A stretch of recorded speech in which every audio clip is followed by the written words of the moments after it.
We're all going to die one day.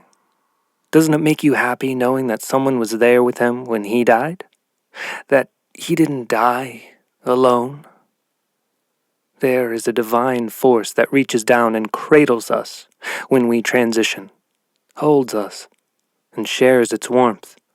Peter felt that warmth creep in during his last moments of life. I watched as his soul fluttered from his body. Louise had finally made it. After 2 agonizing years, she was sitting face to face with Michael, the man who killed her son. There was a thick pane of glass separating them that had quarter-sized holes drilled into it every few feet for ventilation. "And you don't feel bad about any of it?" Louise asked. "You don't think that there's a special place reserved in the lowest pits of hell for people like you?" "Bad about it?" Michael replied. "I always knew, even when I was just a little boy, that I was an agent of cleansing, an instrument of divine darkness. Hell is real, some iteration of it at least. There is such a realm beyond ours, and I'm sure once I leave this realm, the Keeper of the Darkness will welcome me with open arms. I strive to be like him. I could only dream of one day getting a glimpse at the lowest levels of hell, to see the suffering, to witness the beauty of that anguish. The soul is cleansed of its sins in those flames, purified. You've got to agree that there is something beautiful in it, something eternally sacred about the thought of their suffering. Without suffering, we could never grow and we could never change. Death allows us to begin the ultimate transition to the purification, growth. I was simply helping to expedite the process for Peter. He didn't have to wait around for decades before death came calling. I helped him pass on to what's next. Death is the doorway to rebirth, and it is truly a shame that we must all have to wait for it. A cruel joke. Louise glared at him and replied, "If death is the way to transcend to some other place or some other state, if you really think that what you've been doing is a favor for everyone you've been killing, then why don't you just kill yourself and get it over with?" Michael stared at her for a moment. "There is so much work to do," he said. "I am one of the brave few who has the courage to do it. I am a servant of darkness, an agent of rebirth." Louise was happy to discover that Michael was as out of his mind as she was told. She knew there would be an opportunity to do what she had come to do. "So you think you're an angel?" she asked. "An angel? Oh, no," he replied. "Angels prolong this trap, this life. They aim to hide the truth from us, the true nature of things. I am far more compassionate than the angels could ever—" "Compassionate!" Louise shouted, cutting him off and catching the attention of the guard at the door. "Compassionate?" she continued in a much quieter tone. She promised herself she would remain composed. "So you think you're better than an angel?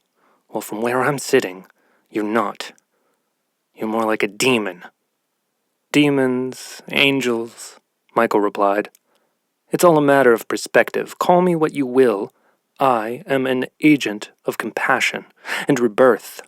Louise's eyes narrowed as she leaned in. "You chained him up and tortured him for 4 days, she said. "That doesn't feel like the work of an angel to me." "Oh, well," Michael scoffed. "I was simply trying to, again, expedite things, to do a bit of cleansing before Peter arrived in hell, shorten his stay in that realm, a bit of preliminary—" Louise cut him off again. "Stop. I don't need to sit here and listen to you try to justify my son's torture and murder. He wasn't going to hell, no matter how he died." Michael leaned back in his clear plastic chair and laughed. "Oh, Louise. Darling, sweet, gullible Louise. Everyone goes to hell when they die. It's just a formality, really. I mean no offense to you or to Peter. Now, If you didn't come here to talk about why I killed your son, then why have you come? Louise put her hands on top of her knees and pulled them together as she looked left and right. Then she scooted her chair closer to the glass pane. "Can I tell you a secret?" she whispered. Michael's eyes widened, and he looked at her with genuine curiosity. "Oh, of course, Louise," he whispered. He pulled his chair right up to the thick glass pane and cupped his ear in front of one of the holes. Louise pushed her chair closer and whispered to him again. "Closer." Michael got closer to the hole in front of them and put his ear right up to it, ready to hear the secret Louise needed to tell. For a moment, Louise just stared at the hole, at the ear sitting on the other side of it, the ear of her son's killer. She looked into it and saw darkness, a void. She knew that that darkness permeated throughout the entirety of Michael. Inside of him, there was only dark hatred. He thought he was a misunderstood angel of death, but Louise knew he was a sinister, vile demon. Throughout her life, she never agreed with capital punishment. It felt barbaric to her, something from an antiquated hellscape of the past. But this was different for her. In her eyes, Michael had lost the right to be considered human. He was a monster to Louise. What she planned to do was a cleanse. "Go on, Louise. I must know," Michael whispered. Louise quickly pulled out the plastic, filed down, sharpened sewing needle she'd smuggled into their meeting, and drove it into the hole in front of her. Michael saw the needle and tried to dodge out of the way. The needle missed its mark and plunged into his throat. He stood up, gasping for air. His eyes were wide and his inward breaths crackled as he staggered from side to side. The guard at the door ran to Elise, and they both watched as Michael pulled the sewing needle out of his throat. Blood splattered onto the glass. Countless red droplets ran down like fireworks in the night sky. Michael grasped his hands around his throat and cried out, "Louise, why?" Louise stared at him and watched as he braced himself on the glass and then fell to his knees. She looked at the guard who was next to her. His eyes were locked on Michael. They watched as he collapsed in a pool of his own blood and took his final breath. Official cause of death: gunshot wound. Michael's attempted escape was on the news that night. The families of his victims took a collective breath of relief. The irony wasn't lost on Louise. Killing a killer. Cleansing the earth of someone who thought they were righteously cleansing the souls of others. She thought about Michael's death often. At what point does someone cross the threshold into madness? She thought of Michael's bloody hand sliding down the glass in front of her, the glass marred by the crimson streaks of his end, his transition into the flames, his cleanse.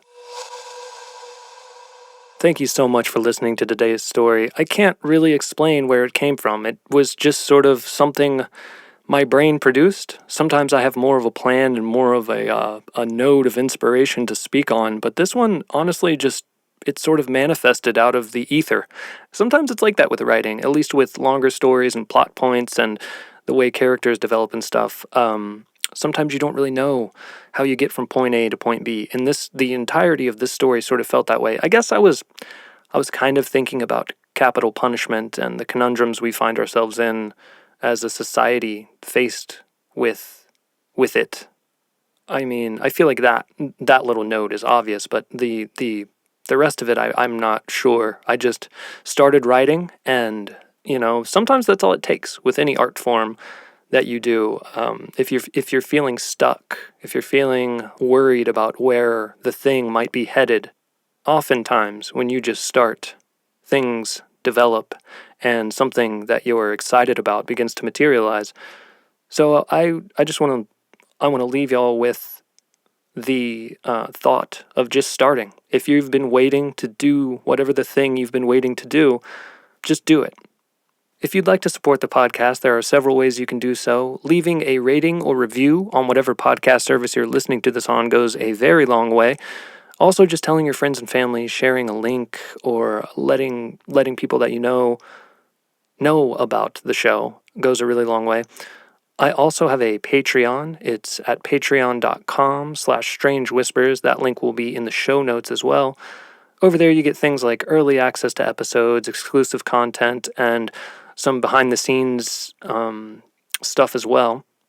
Just listening, being here, being a part of this experience, and hopefully enjoying these stories means the world to me, and I can't thank you enough for listening and absorbing my creations. Take care of yourselves, and until next time, keep creating.